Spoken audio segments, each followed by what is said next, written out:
సింగరేణి బొగ్గు గని కార్మికులకు ఎమ్మెల్సీ కవిత బహిరంగ లేఖ రాశారు. టీవీ జీకేఎస్ గౌరవ అధ్యక్షుడిగా ఎన్నికైన కొప్పుల ఈశ్వర్కు శుభాకాంక్షలు తెలిపారు.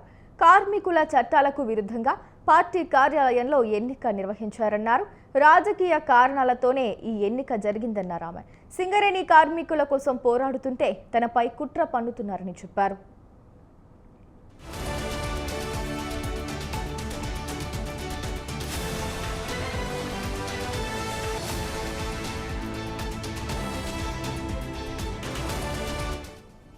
బీఆర్ఎస్లో జరుగుతున్న పరిణామాలు అందరికీ తెలుసు అని, తన తండ్రికి రాసిన లేఖను తాను అమెరికా వెళ్లినప్పుడు లీక్ చేశారని చెప్పారు కవిత.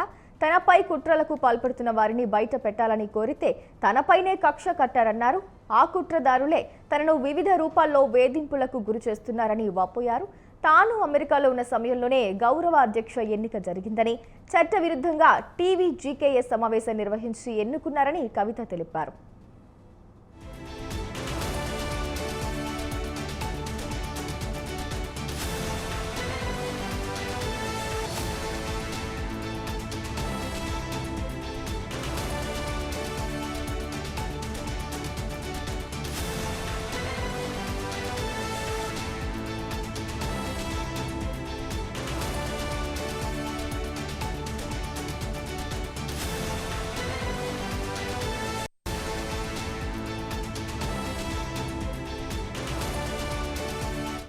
సింగరేణి బొగ్గు గని కార్మికులకు ఎమ్మెల్సీ కవిత బహిరంగ లేఖ రాశారు. టీవీ జీకేఎస్ గౌరవ అధ్యక్షుడిగా ఎన్నికైన కొప్పుల ఈశ్వర్కు శుభాకాంక్షలు తెలిపారు. కార్మికుల చట్టాలకు విరుద్ధంగా పార్టీ కార్యాలయంలో ఎన్నిక నిర్వహించారన్నారు. రాజకీయ కారణాలతోనే ఈ ఎన్నిక జరిగిందన్నారు ఆమె. సింగరేణి కార్మికుల కోసం పోరాడుతుంటే తనపై కుట్ర పన్నుతున్నారని చెప్పారు.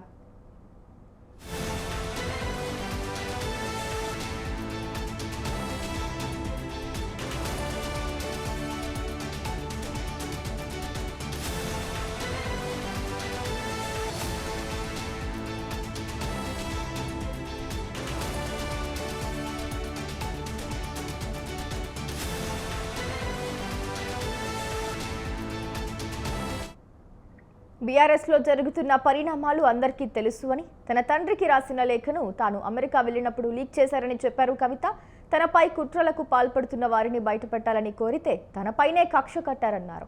ఆ కుట్రదారులే తనను వివిధ రూపాల్లో వేధింపులకు గురి చేస్తున్నారని వాపోయారు. తాను అమెరికాలో ఉన్న సమయంలోనే గౌరవ అధ్యక్ష ఎన్నిక జరిగిందని, చట్ట విరుద్ధంగా టీవీ జీకేఎస్ సమావేశం నిర్వహించి ఎన్నుకున్నారని కవిత తెలిపారు.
సింగరేణి బొగ్గు గని కార్మికులకు ఎమ్మెల్సీ కవిత బహిరంగ లేఖ రాశారు.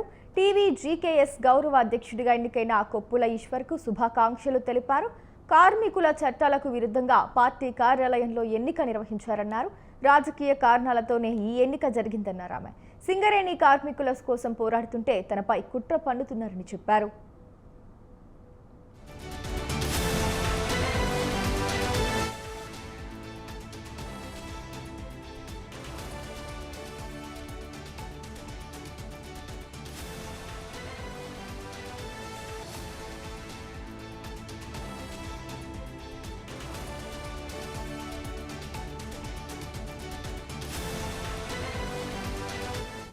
రెడ్డిక బీఆర్ఎస్ లో జరుగుతున్న పరిణామాలు అందరికీ తెలుసు అని తన తండ్రికి రాసిన లేఖను తాను అమెరికా వెళ్ళినప్పుడు లీక్ చేశారని చెప్పారు కవిత.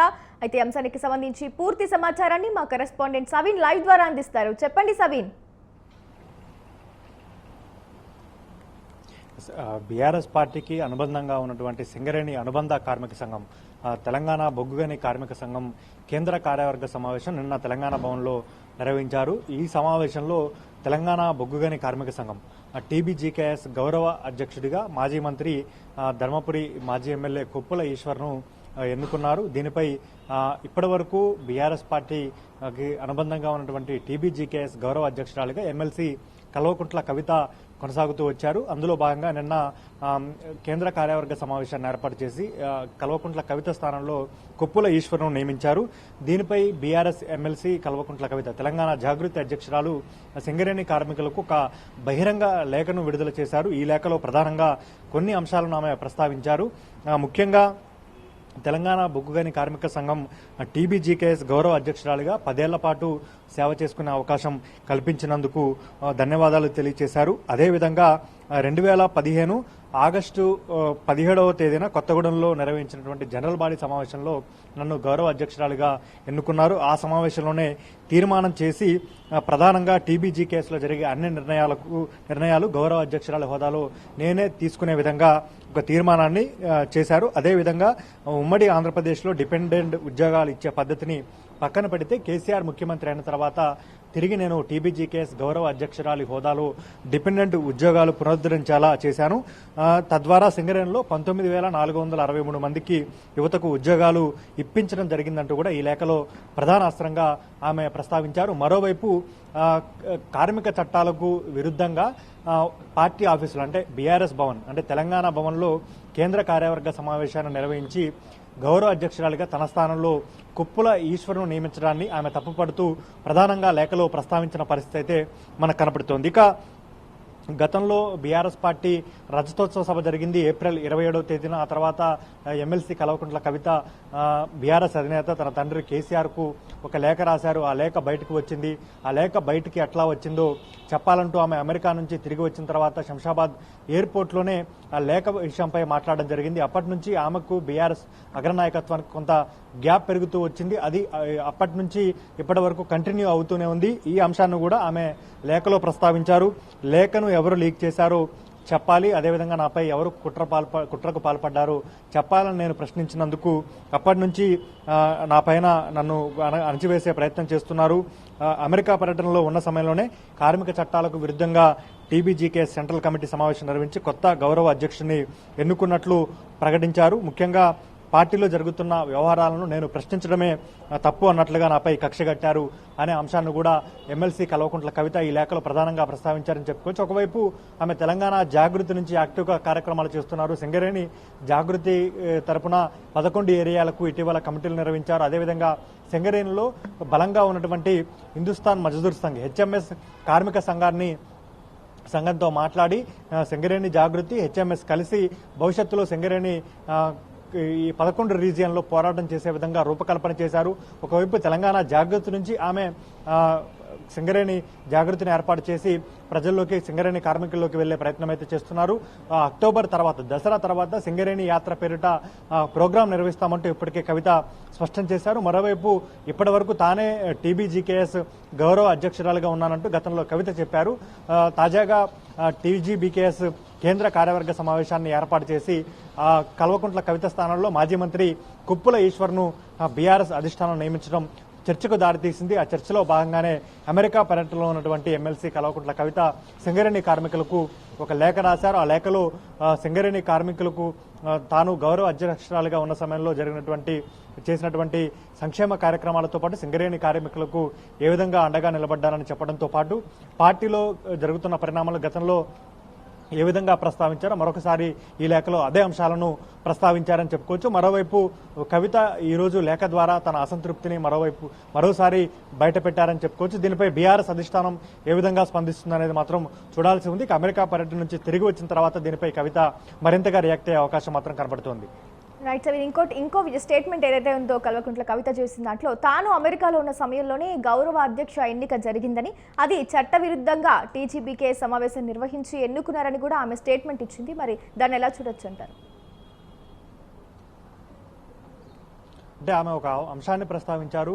కార్మిక చట్టాలకు విరుద్ధంగా ఒక రాజకీయ పార్టీ ఆఫీసులో సమావేశాన్ని ఏర్పాటు చేసి గౌరవ అధ్యక్షుని ఎన్నుకున్నారు. కానీ కార్మిక సంఘానికి సంబంధించి గౌరవ అధ్యక్షురాలు లేదా అధ్యక్షుడిని ఎన్నుకునే క్రమంలో కార్మిక సంఘం ఆఫీసులోనే మీటింగ్ ఏర్పాటు చేసి, జనరల్ బాడీ మీటింగ్ ఏర్పాటు చేసి గౌరవ అధ్యక్షుని ఎన్నుకునే సాంప్రదాయం ఉంటుంది. కానీ కార్మిక చట్టాలకు విరుద్ధంగా రాజకీయ పార్టీ ఆఫీసులో ఎన్నుకున్నారనేది ఆమె ప్రధానంగా ఈ లేఖలో ప్రస్తావించిన అంశంగా మనకు కనపడుతోంది. ఎందుకంటే ఇప్పటి వరకు గౌరవ అధ్యక్షురాలుగా ఆమె ఉన్నారు కాబట్టి, ఆమె స్థానంలో మరొకరిని గౌరవ అధ్యక్షుడిగా నియమించారు కాబట్టి, దీనికి సంబంధించి పూర్తి స్థాయిలో కార్మిక చట్టాలకు విరుద్ధంగా కార్మిక చట్టాలను ఉల్లంఘించి ఈ గౌరవ అధ్యక్షుడు నియామకం చేశారనేది కవిత ప్రధానంగా ఈ లేఖలో ప్రస్తావించిన అంశంగా మనం చెప్పుకోవచ్చు. అంతేకాకుండా పార్టీలో జరుగుతున్నటువంటి పరిణామాలతో పాటు గతంలో జరిగిన పరిణామాలు, తాను లేఖ రాయడం, ఆ లేఖ లీక్ కావడం, దానిపై మాట్లాడడం, ఆ తర్వాత తనను కావాలనే తనపై కక్ష కట్టి ఉద్దేశపూర్వకంగా తనను అణచివేసే ప్రయత్నం చేస్తున్నారనే అంశాలను కూడా ఈ లేఖలో ప్రస్తావించారు. Okay sir, thank you.